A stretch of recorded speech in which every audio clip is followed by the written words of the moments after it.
नमस्कार। राजरा दोहा के क्रम में कल जहां तक हमने देखा, आज उसके आगे से देखना प्रारंभ करते हैं।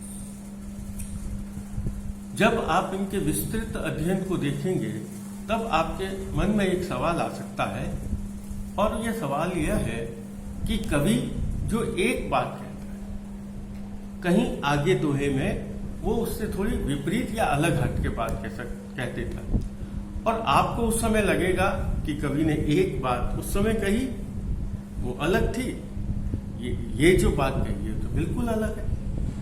लेकिन हमें इस बात को ध्यान में रखना होगा कि यह कोई एक स्थान पर बैठकर, एक समय पर बैठकर बात कही हुई नहीं है। यह रचना एक लगातार क्रम में लिखी हुई रचना नहीं है। जब कवि ने जैसा प्रसंग देखा, उस प्रसंग में अपनी बात को रख दी, और बाद में उन दोहों को एकत्र किया गया और एकत्र करके उनको एक ग्रंथ के रूप में प्रकाशित किया। तो इसलिए हमें यह समझना चाहिए, लेकिन जो बात कही है वह जिस प्रसंग में कही है, उस प्रसंग में वह बात बिल्कुल खरी उतरती। इसलिए प्रत्येक दोहे का अपना एक स्वायत्त स्थान है, उसका एक स्वायत्त महत्व है। हम कह देते हैं कि ये विषय कॉमन है, ये एक जैसे विषय हैं, उनके हमें एक जैसे विषयों में उन दोहों को रख लेंगे, लेकिन हर एक दोहे की अपनी एक स्वतंत्र सत्ता है और स्वतंत्र अर्थ है और स्वतंत्र ही महत्व है। और इसी रूप में हम इस ग्रंथ का अध्ययन करें। जैसे मैंने आपको कहा कि हमें क्या नहीं करना चाहिए, क्या करना चाहिए, ये दो बातें कही। तो आज का जो हमारा दोहा है, अभी जो पहले क्रम का दोहा है, उसमें कहा है, देखिए पहले, अवसर माय अकाज सामो बोलिया सांप जय, करनो जे सिद्ध काज रीस न कीजे राजिया। बिल्कुल संक्षिप्त रूप में मैं आपको बात बता दूं। उसमें यह कहा गया है, यदि आप अपने कार्य की सिद्धि चाहते हैं, यदि आप चाहते हैं कि जो आप कार्य कर रहे हैं वह कार्य पूर्ण रूप से सफल हो, तो आपको अपने कार्य के समय गुस्सा नहीं करना चाहिए, अपने कार्य के समय क्रोध नहीं करना चाहिए, या अपना कार्य, कोई भी कार्य, यदि आप कार्य करते समय, क्रियाशील रहते समय यदि आप क्रोधित हो जाते हैं तो आपको कार्य में सफलता नहीं मिलती। इसमें कवि का यह मानना रहा है कि जब हम क्रोध करते हैं तब हमारी मानसिकता कुछ अलग हो जाती है, और उस क्रोध में हो सकता है हम कार्य करते करते कुछ गलत कार्य कर बैठे, और वही गलत कार्य कभी हमें हमारे लिए हानिकारक हो सकता है। उसी क्रम में कहा गया है कि हमें, यदि हम कार्य में सिद्धि चाहते हैं तो हमें क्रोध नहीं करना चाहिए। देखिए क्या कहा, अवसर माय अकाज।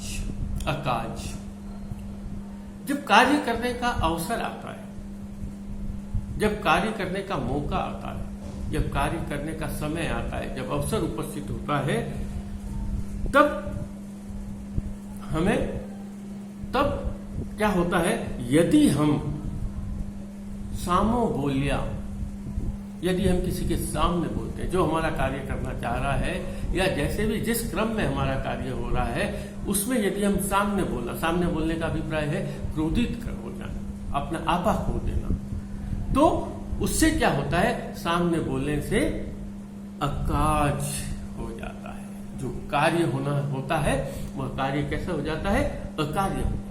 अकार्य का मतलब है वह कार्य में हमें सफलता नहीं मिलती। तो केवल हमारी त्रुटि थी, केवल हमारे दोष था कि हमने होते हुए कार्य में, चलते हुए कार्य के बीच में क्रोध किया, और उससे जो हमारा कार्य होना था वह अकार्य हो गया। अकार्य का अभिप्राय मैंने आपको कहा, अब अकार्य का अभिप्राय है वह कार्य होने से रह गया। और इसलिए उसी क्रम में आगे कहा, यहां तो कहा करनो जे सिद्ध काज, यदि आप जो भी कार्य कर रहे हैं उस कार्य में यदि सिद्ध कार्य करना चाहते हैं, उस कार्य में यदि सिद्धि प्राप्त करना चाहते हैं, करनो जे सिद्ध काज, तो क्या करना चाहिए हमें? रीस न कीजिए राजिया, हमें रीस नहीं करनी चाहिए। रीस का मतलब होता है क्रोध। यदि हम होते हुए कार्य में, चलते हुए कार्य में, साधारण समय में भी यदि क्रोध कर देते हैं या क्रोधित हो जाते हैं तो वह कार्य अकार्य हो जाता है। यदि हम चाहते हैं हमें जीवन में सफलता मिले, जो हम कार्य कर रहे हैं उस कार्य में हमें सिद्धि मिले, तो हमें कभी भी क्रोध नहीं करना चाहिए। क्रोध जो है वो हमारा शत्रु है और उस शत्रु से हमको बचना चाहिए, क्योंकि अगले आदमी से भी हमारे संबंध बिगड़ जाते हैं, समाज में हमारा प्रतिष्ठा हो जाती है, व्यक्ति बात नहीं करेगा हमारे से कि तो क्रोधित है, गुस्सा हो जाता है बहुत जल्दी, और हम अपने काम को भी बिगाड़ देते हैं। इसीलिए कभी नहीं कहा, मैंने आपको कहा क्या करना है कि हमें क्रोध नहीं करना। मैंने आपको कहा डॉन्ट्स किया हमें कोई कार्य, कौन सा कार्य नहीं करना है कि हमें क्रोध नहीं करना चाहिए। तो ये एक व्यक्ति के, मनुष्य की जीवन की सबसे बड़ी विशेषता या सबसे बड़ी सीख कवि ने यहाँ दी है कि हमें कभी भी क्रोध नहीं करना चाहिए। अब जब हम इसकी व्याख्या करें, इसमें आपके सवाल कैसे आता है, जैसे एक व्याख्या है, तो व्याख्या में हमने जैसे प्रसंग लिखा, फिर उसकी व्याख्या करी, फिर उसकी विशेषता लिखी। तो प्रसंग में तो जैसे आप लोग लिख देते हैं कि ये उससे लिया गया है, लेकिन यहाँ व्याख्या करने से पहले हमें ये लिखना चाहिए कि मनुष्य के जीवन में, जीवन चरित्र की अनेक विशेषताएं होती है। कोई व्यक्ति होता है जो बहुत खुश रहता है, कोई व्यक्ति होता है जिसको बहुत जल्दी क्रोध आ जाता है और वो क्रोध में अपना काम बिगाड़ देता है। वो अपना काम बिगाड़ देता है। इससे कवि ये सिखाना चाहता है, कवि कौन है? कवि कृपाराम अपनी रचना राजिया दोहा में यह कहना चाहता है कि हमें क्रोध नहीं करना चाहिए। अब हम व्याख्या करते हैं कि जब व्यक्ति कोई अपना कार्य करता है, उस कार्य करते समय हमें क्रोध नहीं करना चाहिए, क्योंकि यदि हम क्रोध करेंगे तो हमारे कार्य में हमें सिद्धि प्राप्त नहीं होगी, या हमें सिद्धि प्राप्त करनी है तो हमें क्रोध नहीं करना चाहिए। ये व्याख्या में आएगा, इसको और थोड़ा विस्तार करेंगे। फिर विशेषता, छंद लिख दीजिए, सोरठा छंद है। अलंकार आपको दिखाई देता है, आप अलंकार लिख दीजिए। कौन सा अलंकार? भाई बहन सगाई अलंकार इसमें जैसे है तो वो लिख दीजिए। बहन सगाई का कौन सा इसमें उदाहरण है वो लिख दीजिए। इसके बाद में अगर आपको जो लगता है कि इससे मिलती जुलती कोई बात है और आप उसको यहाँ उक्ति को उल्लेख करना चाहते हैं, उससे अच्छी विशेषता तो कोई हो ही नहीं सकती।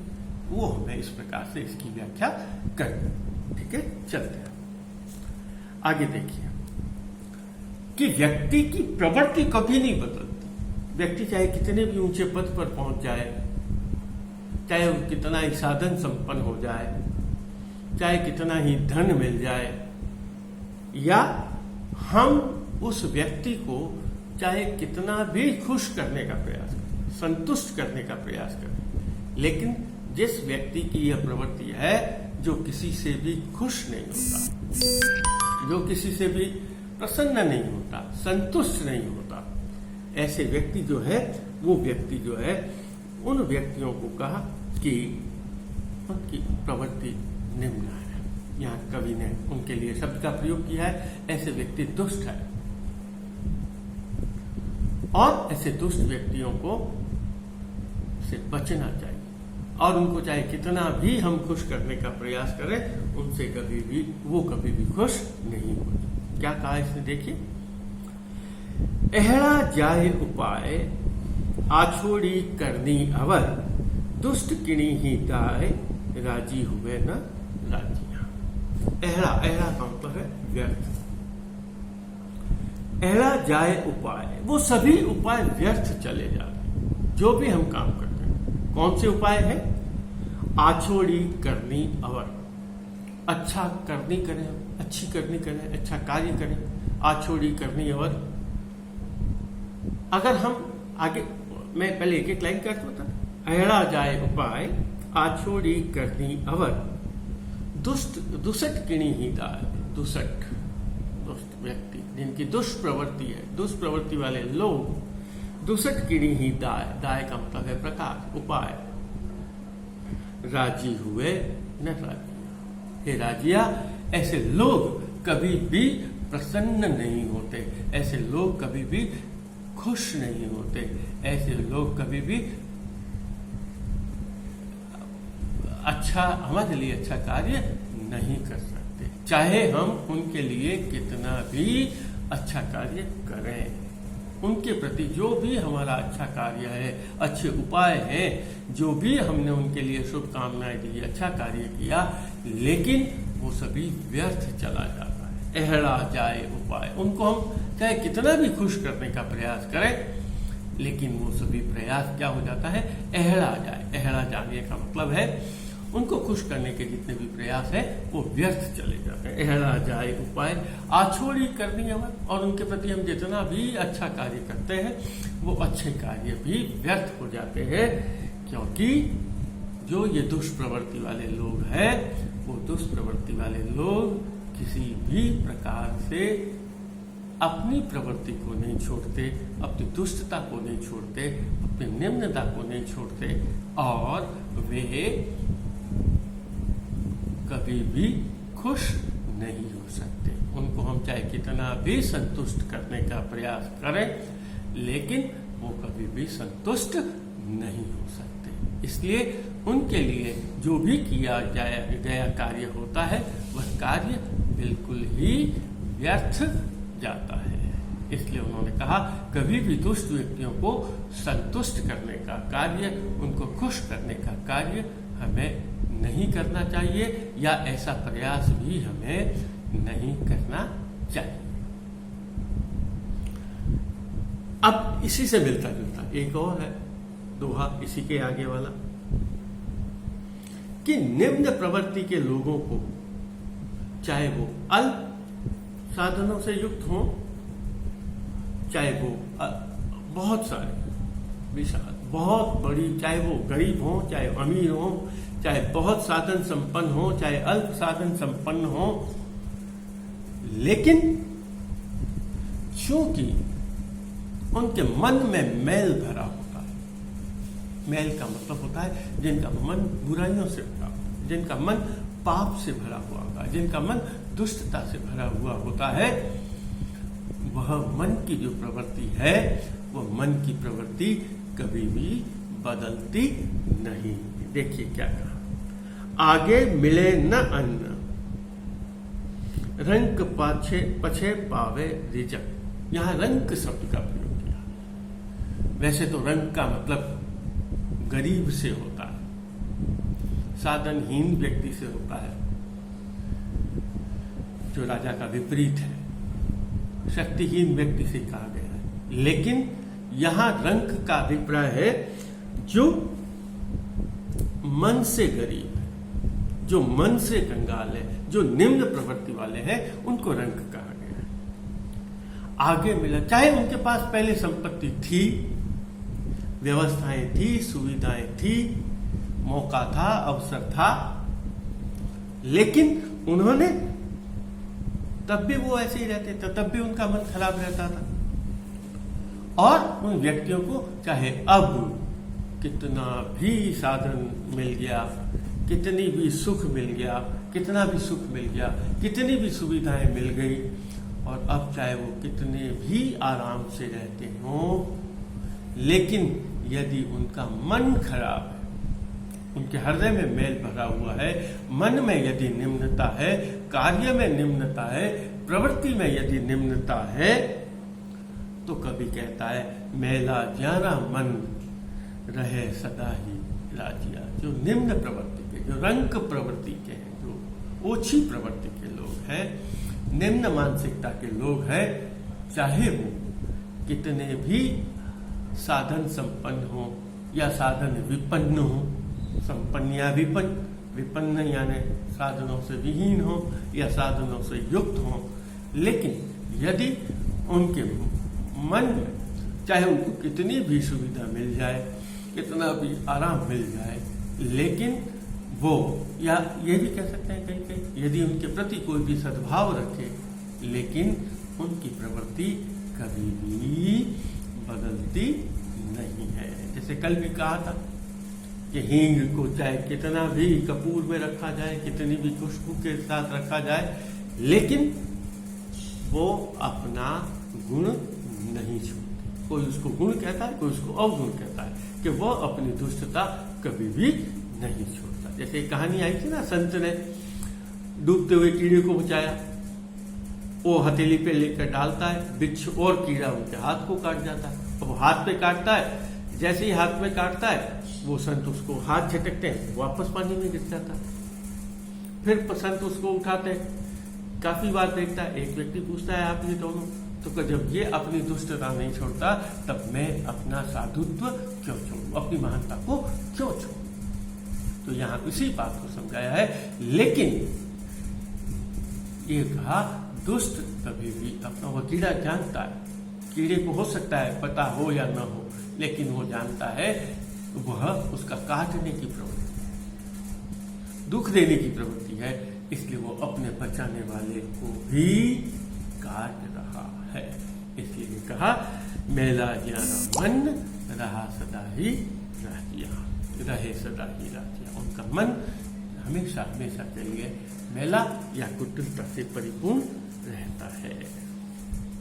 आगे अब यहां मैंने अभी आपको कहा कि दुष्ट व्यक्ति अपनी दुष्टता को नहीं छोड़ता। अब आज जो मैंने जिस बात से प्रारंभ की बात, आपको यही वो बात दिखाई देती, जहां तो इसने एक तरफ तो उसने कवि ने कहा, क्या कहा कि दुष्ट अपनी व्यक्ति अपनी दुष्टता को नहीं छोड़ता। जो खराब व्यक्ति है वो अपनी खराबेपन को नहीं छोड़ता, जो अपनी निम्नता है उसको निम्नता को नहीं छोड़ता। लेकिन इसी के विपरीत यही उसने बात कही कि जो छोटा व्यक्ति है, जो कमजोर व्यक्ति है, जो निर्बल व्यक्ति है, यदि वह सबल के पास चला जाता है, दुर्बुद्धि व्यक्ति सद्बुद्धि के पास चला जाता है, वह भी, उसकी भी गिनती किसमें होने लग जाती है, उसकी गिनती भी बुद्धिमानों में होने लग जाती है। देखिए कैसे कहा उसने, जैसे उदाहरण दिया अभी, पहले दोहा दी, पहले मैं आपको समझा देता हूं। क्या कहा, जैसे नदी में बहुत सारे, जैसे नाले, खूब सारे नाले बहते हैं, छोटी छोटी नालियां बहती है, और नाले बहकर एक नदी का रूप ले लेते, ठीक है।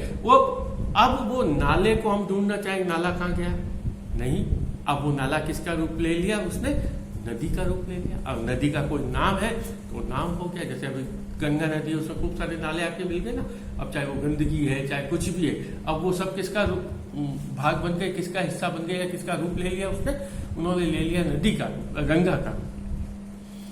और यही गंगा, यही यमुना, यही सरस्वती, त्रिवेणी जब जाकर समुद्र में मिल जाती है, तब यदि हम ढूंढना चाहे कहाँ गंगा है, कहाँ यमुना है, कहाँ सरस्वती है, उन त्रिवेणियों को, तीन धाराओं को यदि हम देखना चाहें, उन संगम को यदि देखना चाहें, वो संगम हमें कहीं भी दिखाई नहीं देता। और फिर वो पूरा जल जो है किसका रूप ले लेता है, सागर का रूप ले लेता है, समुद्र का रूप ले लेता है।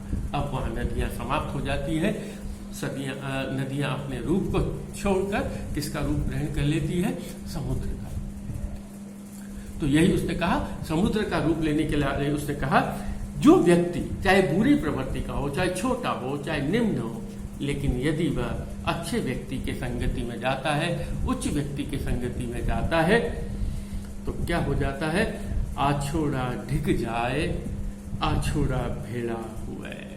अच्छे व्यक्तियों के संगति में, पास में जाने, उनके सानिध्य में जाने पर, आछोड़ा ढिक का मतलब है पास, निकट, संगति। आछोड़ा ढिग आए, आछोड़ा भेड़ा हुए, उनके साथ मिल जाते, उनके साथ एक मेक हो जाते हैं। तो क्या होता है, वो उनकी जो तुच्छता है, उनका जो छोटापना है, उनमें जो निम्नता है, उनमें जो अवगुण है, वो अवगुण समाप्त हो जाते हैं और वो एक विशाल रूप धारण कर लेते हैं। नदी जैसे गई समुद्र में मिली और समुद्र में मिलते ही वो नदी का अपना नदीत्व है वो समाप्त हो गया, उसका नदी बना समाप्त हो गया और वो क्या आ गया उसमें समुद्र, वो समुद्र का रूप आ गया। आछोड़ा ढिग जाए आछोड़ा भेड़ा हुए जूं सागर में आए, जैसे सागर में आकर मिले नदी जल राजिया। जिस प्रकार नदी के अंदर एक नदियां जाकर नदियों का पानी जाकर समुद्र में मिल जाता है और समुद्र में मिलकर वो समुद्र का रूप धारण कर लेते हैं, ठीक उसी प्रकार यदि छोटा व्यक्ति है, तुच्छ व्यक्ति है, अगर वह बड़े लोगों की संगति में रहता है तो वह बड़ा रूप धारण कर लेता है और अच्छे लोगों की संगति में आने के कारण उनकी वह तुच्छता, उनकी वह निम्नता, उनका जो ओछापन है वह ओछापन समाप्त हो जाता है। इसलिए अब यहाँ कहना क्या चाहता है कि हमें सत्संगत में रहना चाहिए। यह सत्संगत वो कीर्तन वाला सत्संगत नहीं है, जो अच्छी संगत के लोग हैं, महान लोग हैं, उन महान संगति में संगत वाले लोगों में जाकर रहेंगे तो हमारा जीवन भी क्या बन जाएगा, महान बन जाएगा। यही सीखना चाहते हैं, हमें अपनी निम्नता को त्यागना है और उच्चता को प्राप्त करना है। ठीक है, चलिए अब यहां का फिर उसके अलग बात कि कई बार इस समाज में ऐसे लोग होते हैं जिनकी बुद्धि बहुत तुच्छ होती है। तुच्छ का मतलब है अल्प बुद्धि नहीं कहना, मंद बुद्धि भी नहीं कहना,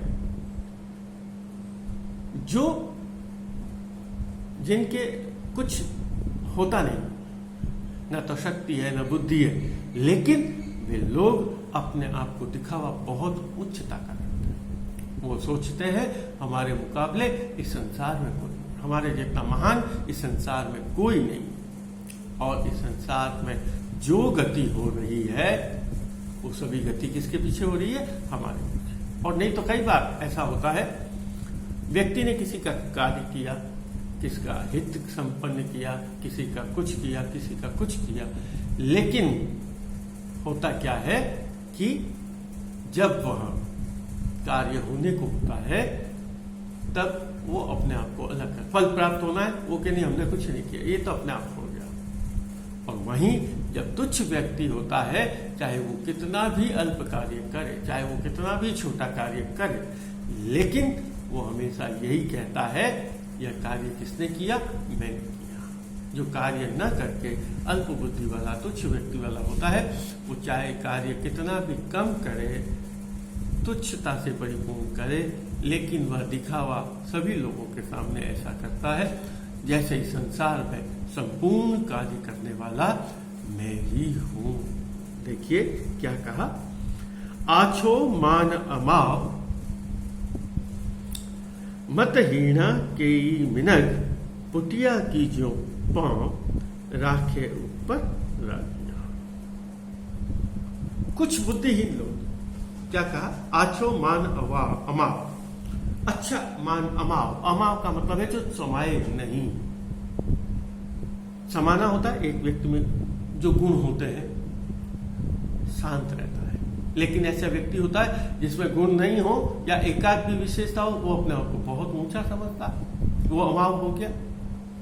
तो आछो मान अमाव मतहीना, जब छोटे व्यक्ति को कोई सम्मान मिल जाता है, तुच्छ व्यक्ति को कोई सम्मान मिल जाता है, कोई सुविधा मिल जाती है, कुछ विशेष अधिकार मिल जाता है, तो वो उसको पचा नहीं पाता, उसको डाइजेस्ट नहीं कर पाता, वो सोचता है कि नहीं अब तो मैं ही संसार में सबसे बड़ा हूं। तो उसने क्या किया, आछो मान अमाव मतहीना के मिनक पुटिया की जो पांव राखे ऊपर। एक पुटिया पक्षी होता है जिसको पोदना पक्षी भी कहते हैं, ऐसा माना जाता है कि वह जब पक्षी सोता है, यह विचारधारा है, जब वह व्यक्ति सोता है, पक्षी सोता है, तो वो अपने पांवों को ऊपर रखता है। और ऊपर रखना, जब उसे पूछते भाई तू ऊपर क्यों रख रहा है पांव, कभी कल्पना है तब उसने कहा कि यह आकाश जो है ना कहीं गिर न जाए, और यदि गिरेगा तो मैं उनको अपने पांव पर उठा लूंगा। इसलिए वह इतना छोटा व्यक्ति जो बहुत महत्वशाली हो, लेकिन वो अपने पांव को ऊपर की तरफ देखते हैं, ऐसा मानते हैं जब ये आकाश गिरेगा तब मैं उन्हें अपने पांव पर बचा लूंगा, या यह जो आकाश टिका हुआ है ना वो मेरे ही पांव पर टिका हुआ है। कहाँ तो आकाश की विशालता और कहाँ वह छोटा सा पक्षी, लेकिन वह छोटा व्यक्ति इतनी बड़ी बात कहता है कि वह मतिहीन है, उसे पता नहीं कि यह आकाश में कितनी विशालता है, कितनी शक्ति है, लेकिन वह अपने मन में तो यही सोचता है यह आकाश तो मेरे पांव पर ही टिका हुआ है अपने पर, और या अगर आकाश कभी गिरा तो वह इस आकाश को अपने पांव पर थाम लेगा। ऐसे मतहीना व्यक्ति है जो बहुत ही छोटे से साधन के होने के बाद भी बहुत अपने आप को शक्तिशाली, अपने आप को बहुत महान मानते हैं। देखिए एक और जो मैंने आपको बात कही, पहले तो कहा जैसे नदी वाला था, नदी ने अपनी संगति को किया समुद्र में और वो समुद्र को प्राप्त कर लेता है, समुद्र का रूप धारण कर लेता, अच्छी संगति है। लेकिन यहां कवि ने कहा कि संगति से ही सब कुछ नहीं हो जाता, व्यक्ति की अपनी प्रवृत्ति होती है, और वो मूल प्रवृत्ति जब तक नहीं छोड़ता तब तक संगति उसको सुधार नहीं सकती। केवल संगति मात्र कर लेने से व्यक्ति महान नहीं बन जाता। क्या कहा?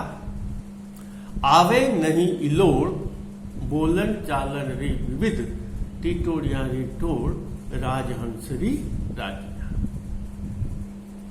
आवे नहीं इलोड़, आती नहीं कला, विशेषता। इल्लोल का मतलब है विशेषता कह दीजिए, कला कह दीजिए, गुण कह दीजिए, विशेषताएं कह दीजिए, जो कुछ भी कह सकते हैं, प्रवृत्ति कह दीजिए। तो आवे नहीं इलोड़, बोलन चालन री विविध। हो सकता है बाहर से हम उसको देखने के लिए कह सकते हैं कि नहीं, हाँ ये वैसा है कि हाँ भाई व्यक्ति कभी कभी अपने आप को अभिव्यक्त भी वैसा ही करता है, प्रस्तुत भी वैसा ही करता है, बोलन चालन से विविध। टिटोड़िया रिटोड़, राजहंसरी। टिटोड़ी एक पक्षी होता है, टिटहरी जिसको कहते हैं, टिटभी भी कहते हैं, पानी में भी रहता है, बाहर भी रहता है। लेकिन वो टिटभी, वह टिटहरी जिसको राजस्थानी में टिटोड़ी कहा गया है, वह टिटोड़ी पक्षी यदि राजहंस की भी संगति में रह ले, उसमें राजहंस की विशेषता नहीं आ सकती। राजहंस की तरह निर्क्षेप विवेकशीलता जो होती है वो उसमें नहीं आ सकती।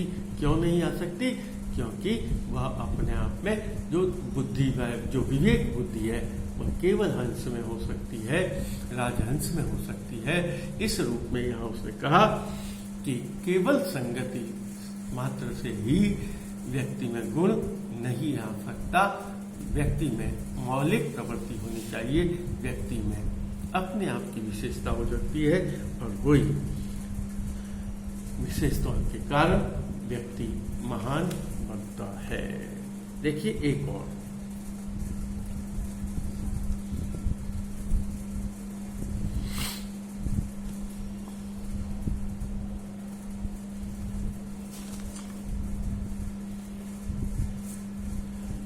अब उचित अवसर पर उचित बात करनी चाहिए। चतुर व्यक्ति, बुद्धिमान व्यक्ति, गुणवान व्यक्ति वही है जो जैसा अवसर होता है वैसी बात करता है। अवसर में केवल मतलबी लोगों से अभिप्राय नहीं, अवसरवादिता का अभिप्राय नहीं है। यहाँ कवि का अभिप्राय अवसरवादिता से नहीं है कि जहां आपका फायदा वैसा बोलो, वो नहीं।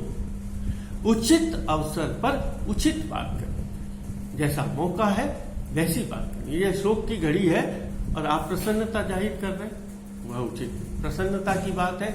वहां आप चाहे बात सत्य भी हो,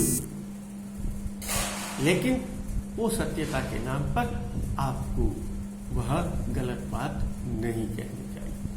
तो उसने कहा इन्हीं सु अवदात कहनी सोच विचार कर, बेमौसरी बात रूढ़ी लगे न राजिया। रूढ़ी लगे न राजिया। क्या कहा उसने? इन्हीं सु अवदात। अवदात का मतलब होता है हितकारी, यही बात उचित है।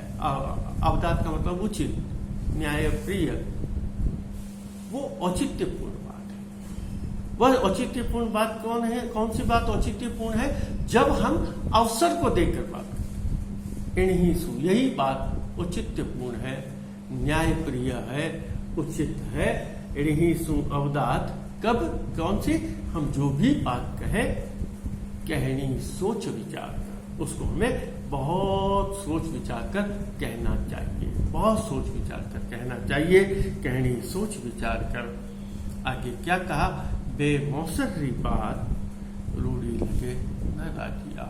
अगर हम जो कोई भी बात कहते हैं और यदि वह बात अवसर के अनुकूल नहीं हो, समय के अनुकूल नहीं हो, परिस्थिति के अनुकूल नहीं हो, उस समय यदि कोई बात कहता है, चाहे वो सत्य ही हो, यहाँ कवि ने ये नहीं लिखा, लेकिन यह मैं कहना चाहता हूं, चाहे आप उस बात को आप कहें कि ये बात बिल्कुल खरी है, लेकिन जैसे अंधा है, उसको आप बुला रहे अंधे नहीं। अगर आपने उसको कहा, उसके हृदय को ठेस लगी।